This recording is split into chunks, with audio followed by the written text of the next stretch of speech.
Like so many of my friendships, we were close after we left the school, but not at that time. For a little bit, we became closer friends, and now we're kind of back in the stage where I really don't want to talk to him anymore. But it's okay. What should you do during suicidal thoughts? In my story, I'll tell you that. I would feel very down and sleep a lot, and then I would feel very up and not sleep at all, or sleep very less than 6 hours. Since Lynn wasn't working out, I thought I was going to switch my degree or go to another school. Well, Lynn had a very good sports management school, but I decided since SIU had a very good radio school, I would do that. Well, in some ways I followed my girlfriend Maddie, but I also had no idea where else I could go. I was glad and happy there for the month of January, but was still not making good decisions that hindered my relationship from Maddie laying her on.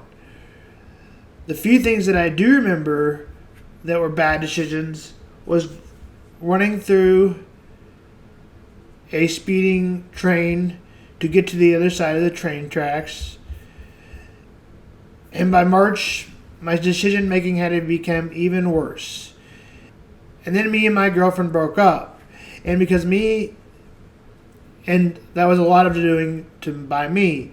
And because of me and my girlfriend, because most of the friendships that I had did not want to talk to me after I broke up with them, after I broke up with her. And then one day, and a medication that I went on that was a crisis, Medicaid that led to a crisis, which was called Paxil, but it all led to one of the worst days of my life.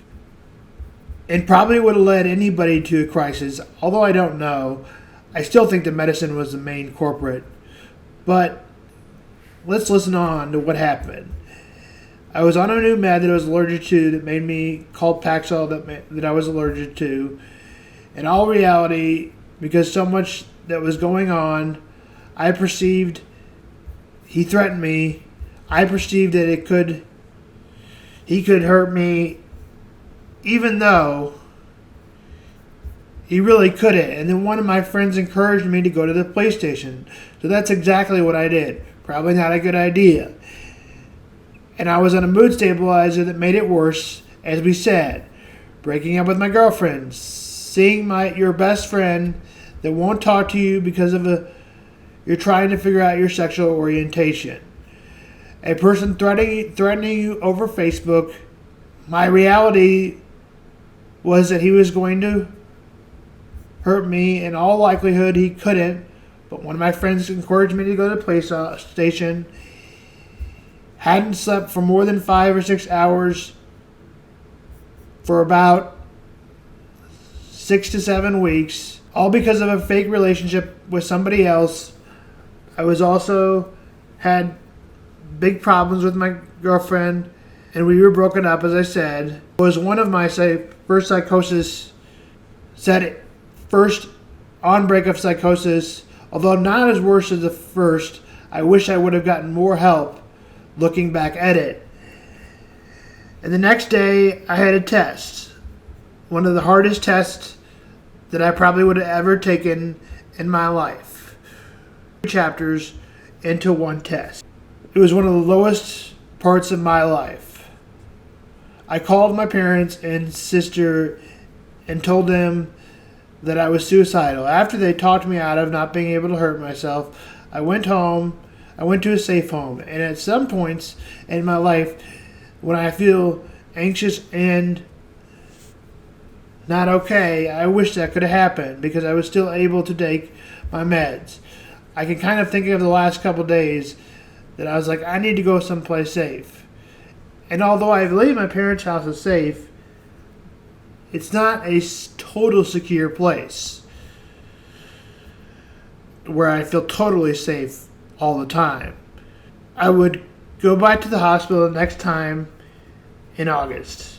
Some of the things you can do to be in a crisis Here this lady talks about that.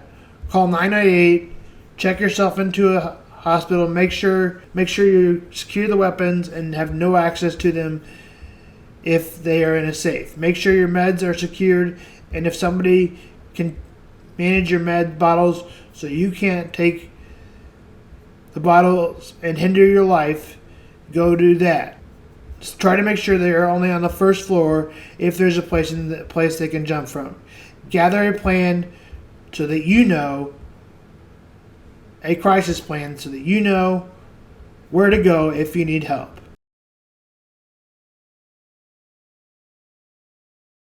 The thing is, I want to make these videos because I really believe in them, but it's scary for me.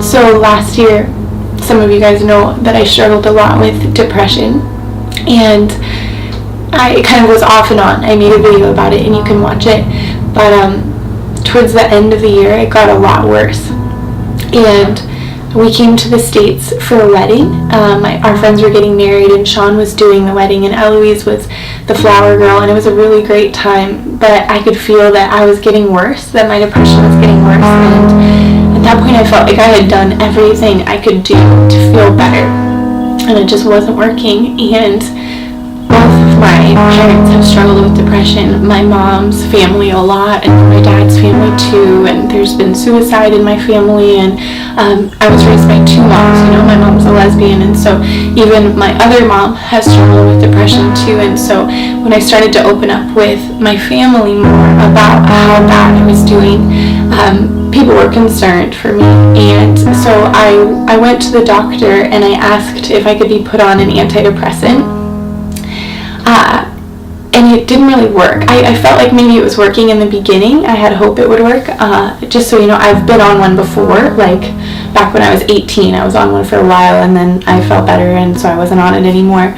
But it's not something I wanted to be on. I think I waited a long time before kind of admitting to myself that this might be a problem beyond just my own ability to feel happy in a moment. So I went to the doctor, asked if I could be on this medicine. She put me on one that she said is good, basically. She was great. And in the beginning, it felt like it was working a bit, but then it wasn't. And I guess one of the risks with antidepressants is that they can make you feel suicidal, which is a crazy thing when you already feel suicidal.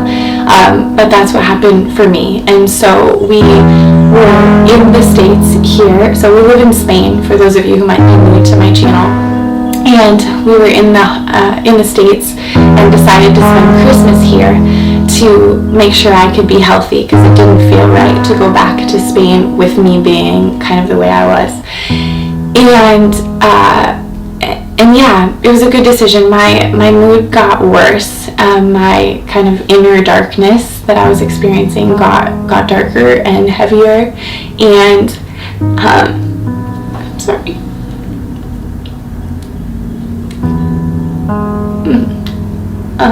I'm really nervous about these videos, but I like you guys and I want you to know of this stuff.